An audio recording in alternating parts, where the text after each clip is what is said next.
আসসালামু আলাইকুম বন্ধুরা। একজন পল্লী চিকিৎসকের ভুল চিকিৎসায় ক্ষতিগ্রস্ত হলো একজন খামারি।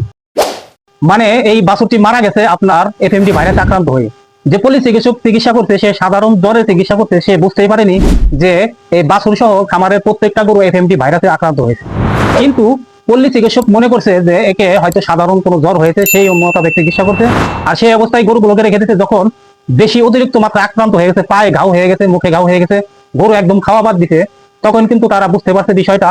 তখন কিন্তু আমাকে ফোন দেয়, আমি ফোনে তখন বলি যে প্রত্যেকটা গরু আপনার এফএমডি ভাইরাসে আক্রান্ত হয়েছে, সুতরাং ভালো কোনো চিকিৎসক দ্বারা চিকিৎসা করান। তখন তারা চিকিৎসা করায়, কিন্তু ততক্ষণ অনেক দেরি হয়ে গেছে। ততক্ষণে কিন্তু এই বকনা বাছুরটি, যে এই গাভীর বাছুরটি মারা গেছে, এবং খামারে যতগুলো গরু আছে প্রত্যেকটা গরুই কিন্তু এখন ভাইরাসে আক্রান্ত হয়ে গেছে। এই ঘটনা বেশ কয়েকদিন আগের। যাই হোক, আমি বলতে চাচ্ছি আমাদের সারা বাংলাদেশে একই অবস্থা, একই চিত্র। যারা পল্লী চিকিৎসক আছে, বিশেষ করে যারা এআই কর্মী, তারা নিজেদেরকে অনেক বড় ডাক্তার ভাবেন এবং অনেক ওভার কনফিডেন্সলি তারা চিকিৎসা করেন, এবং তারা যেটা বুঝেন না সেটারও চিকিৎসা করেন। যেটা একদম আনকমন একটা রোগ, সেটারও কিন্তু তারা আনুমানিক ভাবে চিকিৎসা করেন। এতে কিন্তু খামারিরা ক্ষতিগ্রস্ত হয়, গরুগুলো মারা যায়, এবং অনেক সময় দেখা যায় যে অনেক টাকা কিন্তু খরচ হয়ে যায়, পাশাপাশি গরু মরে যায়। এইরকম ঘটনা থেকে মুক্ত হতে চাইলে অবশ্যই আপনাকে বড় যে ডাক্তার আছে আপনার এলাকায়, যে আপনার পশু হাসপাতালের যারা ভেট ডাক্তার আছে, যারা সরকারি ডাক্তার, তাদের শরণাপন্ন হতে হবে এবং তাদেরকে জানাইতে হবে, তাদেরকে নিয়ে আসতে হবে। কিছু টাকা বাঁচানোর জন্য কিছু টাকা খরচ হবে বলে আপনাদের লক্ষ লক্ষ টাকার জিনিসকে সাধারণ নিম্নমানের যারা শুধুমাত্র একটু ট্রেনিং ফেনিং নিয়ে ডাক্তার হয়েছে তাদের শরণাপন্ন হচ্ছেন, তাদেরকে বলছি আপনারা কখনো আপনাদের গরু অসুস্থ হলে ভুলেও এরকম পল্লী চিকিৎসক দিয়ে চিকিৎসা করাবেন না। আপনার যদি ছোট একটা রোগ হয়, তারপরেও উচিত হবে আপনার ফোনের মাধ্যমে হোক বা আপনার সশরীরে হোক বড় ডাক্তারের শরণাপন্ন হওয়া। আমি আমার জীবনে একটা ঘটনা বলি। আমার বাড়ির একটা বকনা, আমি তখন নতুন নতুন গরু পালি, একটা হিটে আসবে এরকম একটা বকনা জ্বর হয়ে, সাধারণ জ্বর হয়ে অসুস্থ হয়ে পড়ে। আমি আমাদের এলাকার পল্লী চিকিৎসক, তাকে দিয়ে চিকিৎসা করাই, কিন্তু সে ঠিক মতো ডোজ দিতে পারে নাই। ডোজ না দেওয়ার কারণে কিন্তু আমার গরুটা একদম জ্বর এসে, মাথায় জ্বর ওঠে, আমি তখন কিছুই বুঝতাম না, পড়ে যায়। পড়ে যাওয়ার পরে অনেক চিকিৎসক আনার পরে যখন সকলে এই আশা ছেড়ে দেয়, আমি তখন আমাদের উপজেলার সবচেয়ে বড় যে ডাক্তার, ওনাকে নিয়ে আসি, বিসিএস ক্যাডার।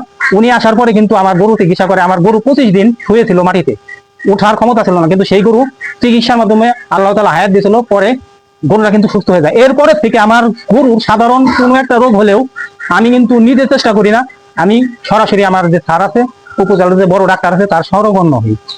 অবশ্যই আপনারা যারা গরু ছাগল বা হাঁস মুরগি লালন পালন করেন, এই হাতুড়ে ডাক্তার, ইউটিউবের ডাক্তার, এরকম কোনো ডাক্তারের কাছে না যে আপনারা সরাসরি উপজেলার যে ডাক্তার আছে তাদের কাছে যাবেন, তাদের পরামর্শ নেবেন। ইনশাল্লাহ আপনাদের কিন্তু খামারে কোনো ক্ষতি হবে না। ইনশাল্লাহ আমি 5-7 বছর ধরে এই খামারের ইতে আছি। আমার একটা গরুই, ওই গরুটাই অসুস্থ হয়েছিল আমার ভোরের কারণে, কিন্তু কোনো গরু ইনশাল্লাহ মারা যায় নাই, কোনো ক্ষতি হয় নাই, আলহামদুলিল্লাহ ভালোভাবেই চলতেছে। আমি আমি নিজে কম বুঝলেও আমি কিন্তু সচেতন। আমি আমার গরুর কোনো সমস্যা হলে সরাসরি বড় ডাক্তারের কাছে যাই, ওনারা যে থিওরি দেয়, যে চিকিৎসা দেয়, সেটা ভালো হয়ে যায়।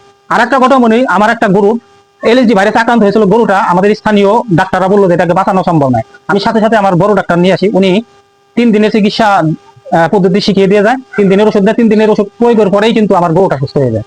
এরপরে থেকেই আমি কিন্তু নিজে কম বুঝলেও আমি অবশ্যই আমার যে সরকারি ডাক্তারগুলো আছে ওনাদের কাছে যাই, ওনাদের পরামর্শ নিয়েই কিন্তু কাজ করি। আপনারা অবশ্যই খামার যারা দিচ্ছেন শুধুমাত্র কিছু টাকা বাঁচানোর জন্য আর সময় বাঁচানোর জন্য, আপনারা আপনার এলাকার ডাক্তার দিয়ে চিকিৎসা করাবেন না। অনেক গরু এরকম আমার চোখের সামনে ক্ষতি হয়ে গেছে। এই ভিডিওটা আমাকে পাঠিয়েছে বলে আপনাদেরকে সচেতন করার জন্য ভিডিওটি করলাম। যদি আপনাদের একটু ভালো লেগে থাকে তাহলে অবশ্যই চ্যানেলটিকে সাবস্ক্রাইব করুন, ভিডিওতে একটি লাইক দিবেন, আমার জন্য দোয়া করবেন। আর আপনাদের যদি কোনো সমস্যা হয়ে থাকে, গরু কিনে গিয়ে ঠকে গেছেন বা গরু কিনে ধরা খাইছেন, এরকম অনিয়মের কোনো ভিডিও আমার মাধ্যমে যদি প্রচার করতে চান, আমাকে পাঠাইতে পারেন। আমাকে পাঠানোর জন্য কমেন্টস করবেন, আমি আপনাদেরকে নাম্বার দেবো, সেই নাম্বারে ভিডিও পাঠিয়ে দেবেন। পরবর্তী ভিডিওতে হয়তো সেটা তুলে ধরবো। সকলে ভালো থাকবেন। আসসালামু আলাইকুম।